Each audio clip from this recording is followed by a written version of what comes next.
नमस्ते दोस्तों, कैसे हैं आप सभी का स्वागत है एक और नए वीडियो में। इस वीडियो में हम लोग देखने वाले हैं कक्षा 10 के प्रश्नावली 1.2 के प्रश्न नंबर 5 को।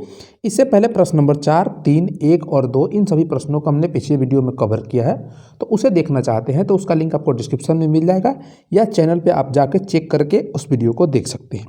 उनमें जो भी प्रश्न दिए हुए हैं उन सभी प्रश्नों को हम अच्छे तरीके से पहले समझा है, उसके बाद उस तरीक़ों को हमने सीखा है जिस तरीके से उस प्रश्न को हम करेंगे, क्यों करेंगे, कैसे करेंगे, इन सभी चीज़ों को हमने जाना है। और इस प्रकार से जाना है कि वो प्रश्न या उस प्रकार के प्रश्न जब भी आपको आगे मिलेंगे तो आप उन प्रश्नों को कर पाएंगे। तो चलिए इस वीडियो की शुरुआत करते हैं। इसमें भी जो प्रश्न दिए हुए हैं उन्हें सबसे पहले पढ़ के समझते हैं, फिर उसे हल करने का हम प्रयास करेंगे कि कैसे उसे हल करेंगे और जो चीज़ें हम प्रयोग में लेंगे उसका हम कारण भी जानेंगे। सबसे पहले प्रश्न नंबर 5 हमें दिया हुआ है कि जांच कीजिए कि क्या किसी प्रकृत संख्या n के लिए संख्या 6 के पावर 2 का अंक 0 पर समाप्त होगा। इस प्रश्न में यहाँ पे त्रुटि है, 6 का पावर 2 नहीं होगा। यहाँ पे हम कर लेंगे 6 का पावर n, क्या कर लेंगे, इसको सभी को काट देते हैं, 6 का पावर n कर लेंगे, क्योंकि एनसीईआरटी में 6 का पावर n ही दिया हुआ है और इसी प्रश्न को हम समझ रहे हैं।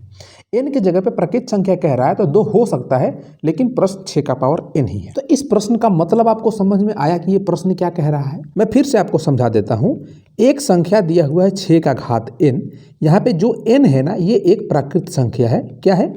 प्राकृत संख्या है। अब इस चीज़ के लिए बताना है कि यदि 6 को हम n बार गुणा करेंगे, इसका मतलब यही ना हुआ कि 6 गुणे 6 गुणे 6 गुणे 6 n बार लिखा हुआ है, तो जो इनका गुणनफल आएगा, n कुछ भी हो सकता है, उसका गुणनफल अगर जो भी आएगा, क्या उस अंक का इकाई अंक अर्थात अंतिम अंक 0 होगा? यही ये प्रश्न कह रहा है। इस चीज़ को दिखाना है कि अगर होगा तो दिखाइए और नहीं होगा तो भी बताइए कि नहीं होगा। इस चीज़ को हमें बताना है अर्थात दिखाना है। तो हम कैसे करेंगे, इसकी जांच हम कैसे करेंगे? तो इसको करने के लिए देखिए इस चीज़ को समझते हैं। 6 का पावर n दिया हुआ है हमें, और 6 के पावर n को हम इस प्रकार से लिख सकते हैं। यहाँ पे 6 का पावर n लिखा हुआ है और 6 के पावर n को हम इस प्रकार से यहाँ पे लिख सकते हैं। अर्थात इसका मतलब ये है कि 6 को हम n बार गुणा करते हैं। यहाँ पर अगर हम अंक गणित की बात करें कि क्या यहाँ पे अंक गणित का आधारभूत प्रमेय यहाँ पे प्रयोग में हो रहा है, तो आप ध्यान दीजिए। यहाँ पे लिखा है 6 का घात n, इसका मतलब है 6 गुणे 6 गुणे 6, अर्थात जो यहाँ पे संख्या बनेगी वो 1 से भी विभाजित होगी, स्वयं से भी विभाजित होगी, 6 से भी विभाजित होगी। इसके अलावा हम देखें तो 2 से भी विभाजित होगी, 3 से भी विभाजित होगी, 4 से भी होगी और अन्य संख्याओं से भी होगी। अर्थात 6 का घात जो n दिया हुआ है ये क्या है, एक भाज्य संख्या है। और यहाँ पे हमने 6 गुणे 6 गुणे 6 के रूप में लिखा है, लेकिन इसको हम 6 गुणे 6 के रूप में ना लिख के हम ये भी लिख सकते हैं। 6 को क्या लिख सकते हैं, 2 गुणे 3 गुणे 2 गुणे 3 गुणे 2 गुणे 3। कितना बार लिखेंगे, 2 गुणे 3 n बार लिखेंगे, ये वही बनेगा। और यहाँ पे 2 एक अभाज्य संख्या है और 3 भी अभाज्य संख्या है। अर्थात हम 6 घात n को क्या लिख सकते हैं, 6 घात n को 2 का घात n गुणे 3 का घात n भी लिख सकते हैं। इसको हम चाहें तो इस प्रकार से भी लिख सकते हैं, 2 गुणे 3 का घात n। इसमें भी कोई किसी को दिक्कत नहीं होना चाहिए। करनी का नियम हमें पता है, हम ऐसा लिख सकते हैं। 6 को हम 2 गुणे 3 लिख सकते हैं या 3 गुणे 2 लिख सकते हैं, और उसी चीज़ को हमने ऐसा लिखा है।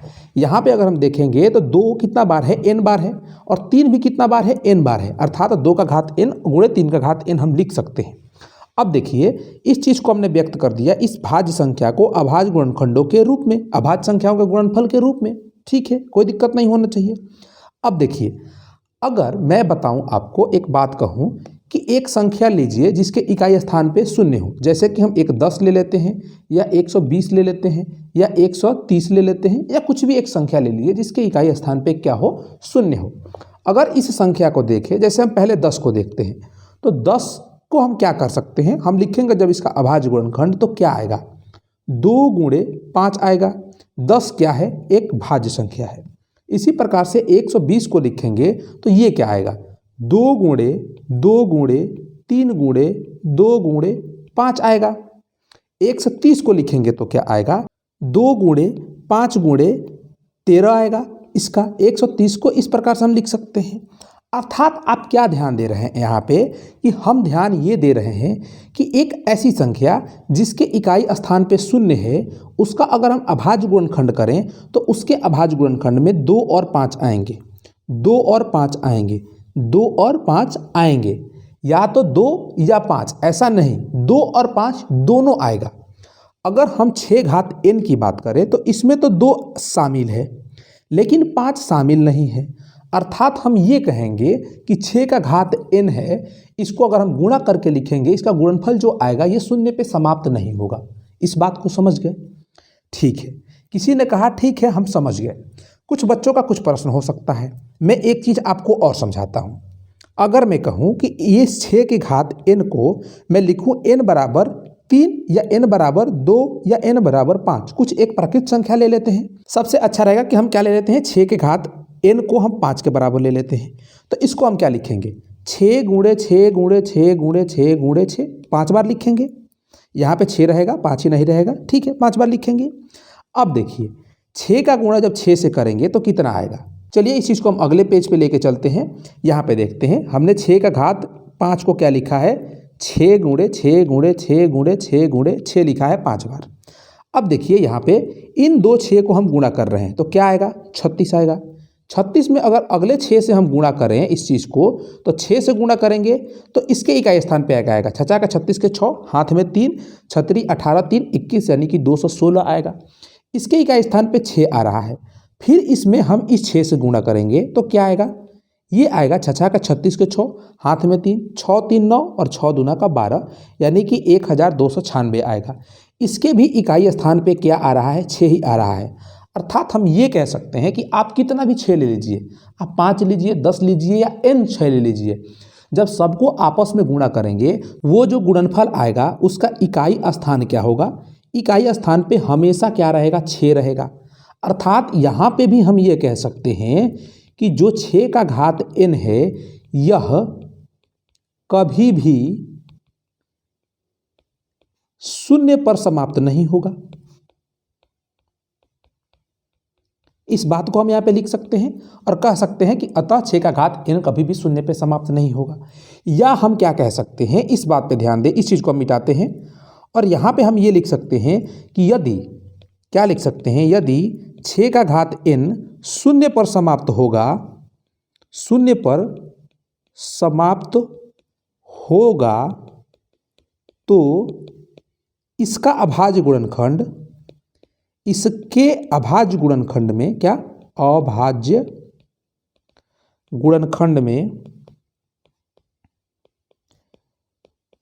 2 और 5 होना चाहिए या शामिल होना चाहिए। यहाँ पर हम देखें तो क्या है, मैं यहाँ पे लिख सकता हूँ, हम लिख सकते हैं इसके आगे, यहाँ पर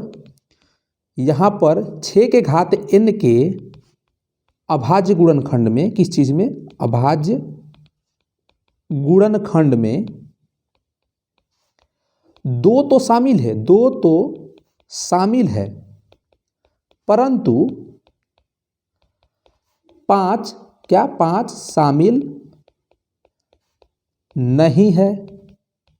अतः 6 का घात n शून्य पर समाप्त नहीं होगा या इसका अंतिम अंक शून्य नहीं होगा, ये हम कह सकते हैं। हमने जांच के दिखा दिया आपको।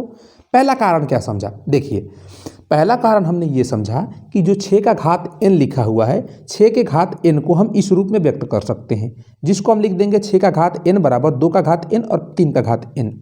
यहाँ पे अगर हम अपनी जानकारी से लिखेंगे, किस जानकारी से लिखेंगे कि किसी भी संख्या का अगर इकाई स्थान शून्य है या वह संख्या शून्य पे जब समाप्त होगी, जैसे कि हमने यहाँ पे उदाहरण लेके समझा, आप चाहें तो अन्य उदाहरण लेके भी इसको जांच कर सकते हैं। उसके अभाज्य गुणनखंड में 2 और 5 दोनों आएंगे, 2 और 5, 2 और 5 यहाँ भी आया है। और इसमें हम देखें तो 2 और 3 आया है, बार बार 2 और 3 ही आएगा। 2 तो आ रहा है लेकिन 5 नहीं आ रहा है। अगर एक भी 5 होता और एक 2 होता तो यह इकाई स्थान शून्य पर समाप्त होता, अर्थात इसका इकाई स्थान क्या होता, शून्य हो सकता था। लेकिन यहाँ पे 2 तो है लेकिन 5 नहीं है, अतः हम कह सकते हैं कि ये 6 का घात n शून्य पर समाप्त नहीं होगा। दूसरा तरीका हमने देखा कि 6 के घात n को अगर हम n के बराबर 5 मान ले और 6 की गुणा आपस में करें, 6 गुणे 6 तो 36 आएगा। 6 से इसमें गुणा करेंगे तो 6 आएगा इसके इकाई स्थान पे, और प्रत्येक बार 6 में 6 से गुणा करते जाएंगे तो इसके इकाई स्थान पे हमेशा क्या आएगा, 6 आएगा। तो हम कह सकते हैं कि 6 का घात कभी भी शून्य पर समाप्त नहीं होगा। यहाँ पे हमने दो चीज़ें देख ली और दोनों तरीक़ों से लिख के हम एग्जामिनर को दिखा सकते हैं, अपनी बात को रख सकते हैं और नंबर प्राप्त कर सकते हैं। अब चलिए हम अगले प्रश्न पे चलते हैं, अगले प्रश्न को पढ़ते हैं, उसे समझते हैं, उसके बाद इसे भी हम हल करने का प्रयास करेंगे, इसका तरीका सीखेंगे कि क्यों हो रहा है, कैसे हो रहा है। प्रश्न नंबर 6 दिया हुआ है।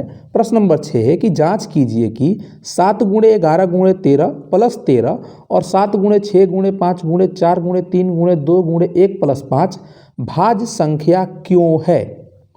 अब ये जांच करना है। देखिए प्रश्न क्या कह रहा है, प्रश्न को सोचिए। प्रश्न कह रहा है कि जांच कीजिए, जांच करना है इस संख्या को और इस संख्या को कि यह भाज्य संख्या क्यों है। पहले से ही बता दिया गया है कि भाज्य संख्या है, लेकिन आपको कारण बताना है कि भाज्य संख्या क्यों है। चलिए इसकी हम जांच करते हैं। जांच करने में आप क्या सोच रहे हैं कि इसको हम कैसे करेंगे। सबसे पहले आपके मन में आना चाहिए कि भाज्य संख्या का परिभाषा क्या होता है या भाज्य संख्या क्या होते हैं। तो हम सभी जानते हैं कि ऐसी संख्या जो एक और स्वयं के अलावा अन्य संख्याओं से भी विभाजित हो जाए उसे हम क्या कहेंगे, भाज्य संख्या कहेंगे। और अभाज्य संख्या किसे कहते हैं ये भी आप बता देंगे। यहाँ पे हमें भाज्य संख्या की चर्चा करनी है, तो देखिए लिखते हैं, हम भाषा के साथ इसे लिखते चलेंगे। सबसे पहले क्या लिखेंगे कि दी गई संख्या है, दी गई संख्या है। कौन सी दी गई संख्या है, पहली संख्या हमारी है, यहाँ पे हम नंबर नहीं डालते हैं। पहली संख्या है 7 गुणे 11 गुणे 13 प्लस का 13। यहाँ पे ध्यान दीजिए 7 गुणा है 11 और गुणा है 13, अर्थात ये तीन संख्याएं आपस में गुणा में हैं और ये 13 इसमें जोड़ा गया है, अर्थात इसमें दो पद हैं। अब इन संख्याओं को हम क्या कर सकते हैं, इनका गुणनफल ज्ञात करें और इसको जोड़ें और फिर देखें कि जो संख्या प्राप्त हो रही है वो भाज्य है कि अभाज्य है। इस तरीके से भी हम दिखा सकते हैं। लेकिन मुझे लगता है कि इस प्रश्न को यहाँ पे देने का या सेट करने का जो एग्जामिनर है या जो बुक लिखा है जिन्होंने, उसका मकसद ये नहीं है कि इस प्रकार से आप करें। ये तो कोई भी बता सकता है, आपको कुछ अलग करके बताना होगा। जैसे हम यहाँ पे क्या ट्रिक लगा सकते हैं, हम यहाँ पे देख रहे हैं कि यहाँ पे दो पद हैं और दोनों पदों में 13 कॉमन है, तो हम इसको लिख सकते हैं 13 कॉमन लेंगे तो ये 7 गुणे 11 होगा प्लस का 1 होगा और ये गुणनखंड रूप में आ जाएगा। अब यहाँ पे आप ध्यान दीजिए, भाज्य संख्या की परिभाषा की बात कीजिए। पहले से हमें पता है कि ये संख्या भाज्य है, हमें इस प्रश्न में ही कहा गया है कि भाज्य संख्या क्यों है, ये हमें कारण बताना है। तो अब देखिए यहाँ पे अगर हम बात करें तो ये आएगा कितना, 7 गुणे 11 प्लस 1 आएगा, यानी कि 77 प्लस 1 आएगा, यानी कि 78 के बराबर आएगा। हम इसकी भी बात नहीं करेंगे कि ये इतनी के बराबर आएगा, हम यहाँ पे सीधा लिखेंगे कि यह संख्या 1 से स्वयं से और 13 से विभाज्य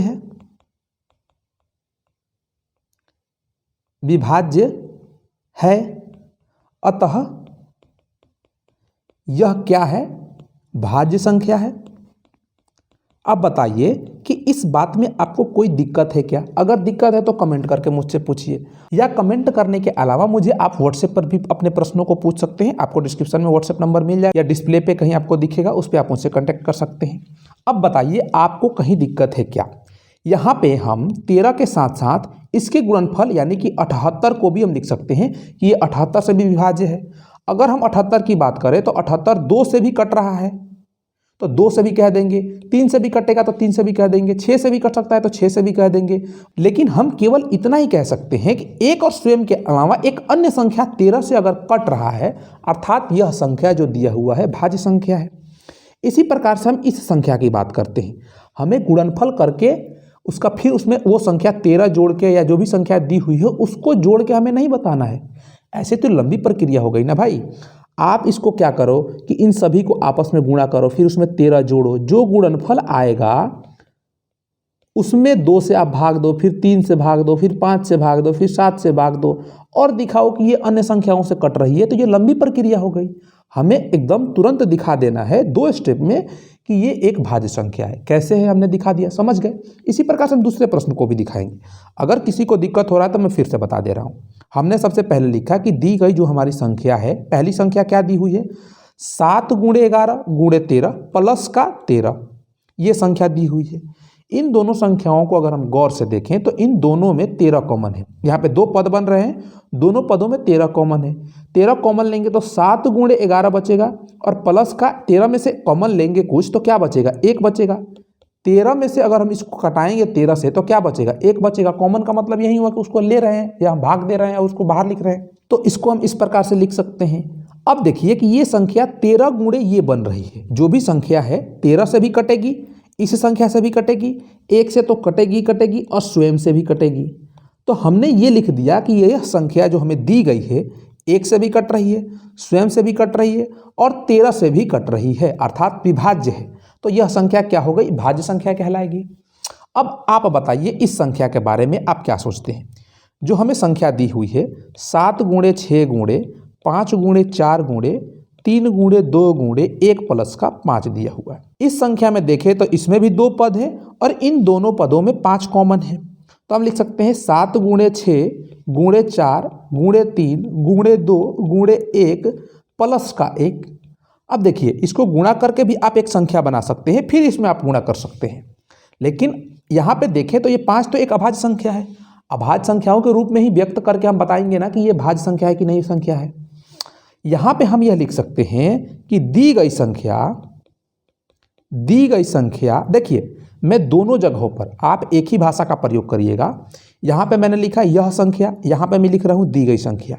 अलग अलग भाषा का प्रयोग करके मैं आपको बताना चाहता हूँ कि आप अपने तरीके से भी जो शब्द आपको यहाँ पे अच्छा लगेगा कि इस प्रकार से मैं लिख सकता हूँ जो इसके लिए सूटेबल हो, आप वैसे भी लिख सकते हैं। समझ गए मेरी बात। अब अपना लिखना प्रारंभ करते हैं।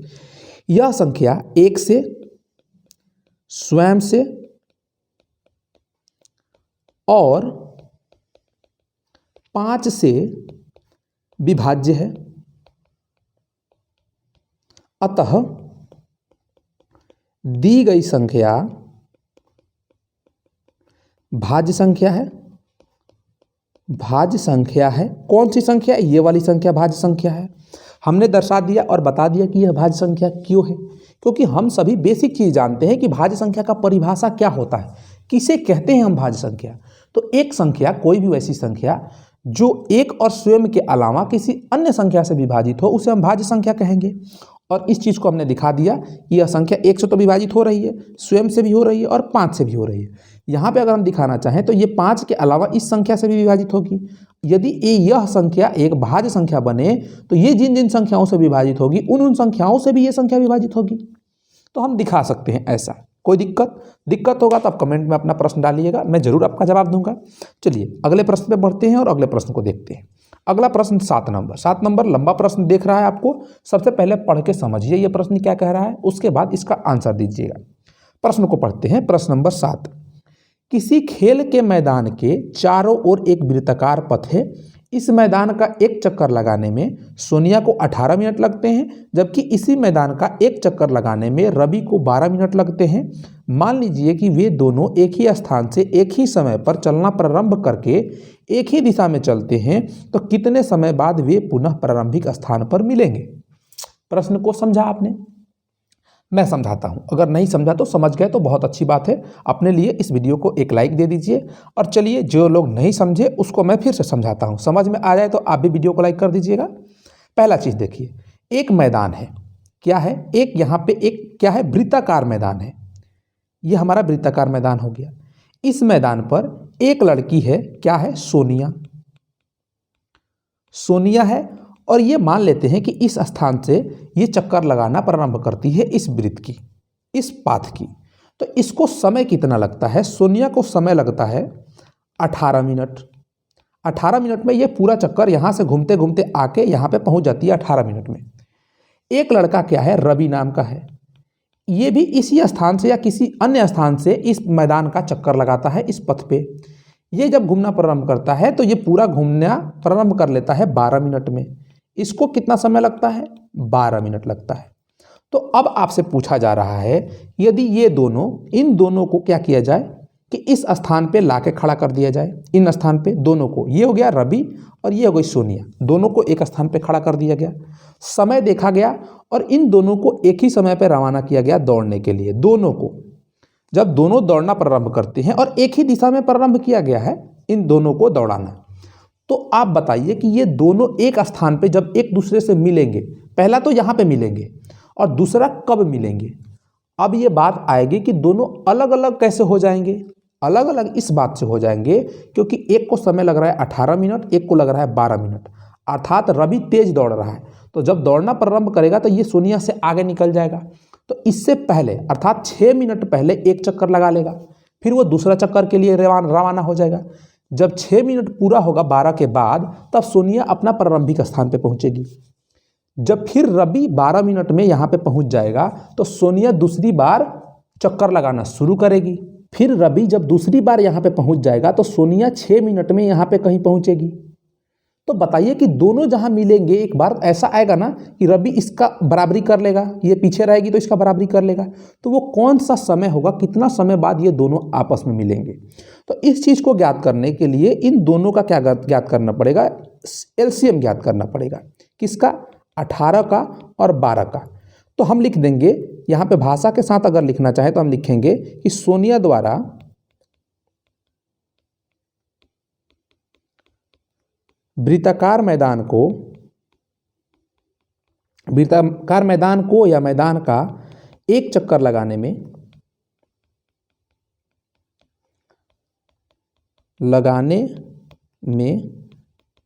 लिया गया समय कितना है। लिया गया समय 18 मिनट है। और रवि द्वारा कितना समय लिया जा रहा है, रवि द्वारा एक वृत्ताकार मैदान का चक्कर लगाने में लिया गया समय कितना है, 12 मिनट है। तो जब ये दोनों क्या करेंगे, जब ये दोनों एक ही स्थान से और एक ही समय पर और साथ ही साथ एक ही दिशा में जब ये चलना प्रारंभ करेंगे तो एक कब मिलेंगे, एलसीएम ऑफ 18,12 जितना आएगा उस समय मिलेंगे। तो इसको हम अभाज्य गुणनखंड विधि से ज्ञात करेंगे। कैसे ज्ञात करेंगे, अभाज्य गुणनखंड विधि से। ये जो चीज़ लिखा हुआ है आप समझ गए, भाषा के साथ आपको लिखना है। चलिए इस चीज़ को मिटाते हैं और इन दोनों का एलसीएम हम ज्ञात करते हैं अभाज्य गुणनखंड विधि से। तो 18 का अभाज्य गुणनखंड क्या होगा, 2 गुणे 3 गुणे 3, 2 3 6, 6 3 के 18। 12 का अभाज्य गुणनखंड क्या होगा, 2 गुणे 2 गुणे 3। अब एलसीएम की अगर हम बात करें तो एलसीएम कितना हो जाएगा, एलसीएम ऑफ 18,12 कितना हो जाएगा। जो चीज़ कॉमन होगा उसको लिखेंगे, जो चीज़ कॉमन नहीं होगा उसको भी लिखेंगे। अर्थात 2 तो कॉमन है दोनों में और 3 भी कॉमन है, तो 2 और 3 ये कॉमन हो जाएंगे, 2 और 3। पहले में 3 कॉमन नहीं है, दूसरे में 2 कॉमन नहीं है, तो ये भी लिखेंगे। अर्थात कितना आएगा, 9 और 4, 9 चौका 36 आएगा। अर्थात हम लिख देंगे अतः 36 मिनट बाद वे दोनों पुनः एक दूसरे से मिलेंगे।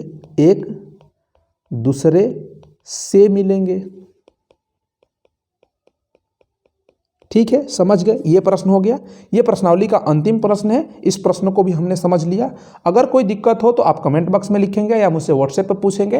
तो इस वीडियो में बस इतना ही। अगर वीडियो अच्छा लगा हो तो वीडियो को लाइक करेंगे, आप चैनल पर नए होंगे तो चैनल को सब्सक्राइब करेंगे और अपने दोस्तों के साथ भी इसे शेयर करेंगे। तो चलिए इस वीडियो में इतना ही। तब तक के लिए पढ़ते रहिए, मजे करते रहिए। फिर मिलते हैं हम अगले वीडियो में। जय हिंद।